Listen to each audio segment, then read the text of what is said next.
Good morning, good afternoon, or good evening, wherever you are in the world. I hope you're having a great day. I'm going to show you how you can create a happy emoji for your lock screen. Let's get into the video. So we're going to head over to settings and we're going to go to the setting called focus. We're going to add on, press the plus button, and then you're going to click the smiley face and you can choose whichever color you want.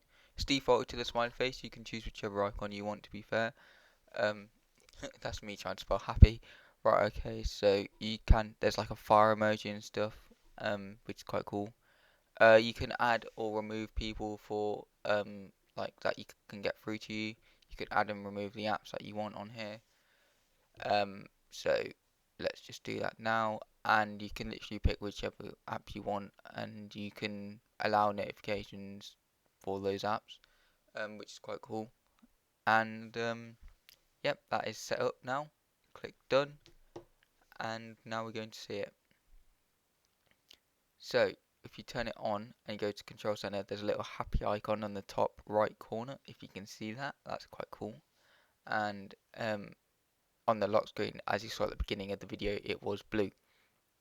You can literally edit these apps that you want anytime, and you can hide the notification badges on the apps. So oh, I don't think it's turned on. Right, if we turn it on, now the notification badges will not show, and you can change the setting again anytime you want. I think that's quite cool, quite a neat feature. You can also do custom pages and stuff, and dim the lock screen and stuff like that. I think that's quite nice. And yeah, neat trick that you probably didn't know about, guys. I hope you've enjoyed the video. If you did, don't forget to like, comment, and subscribe for more videos coming soon. Peace.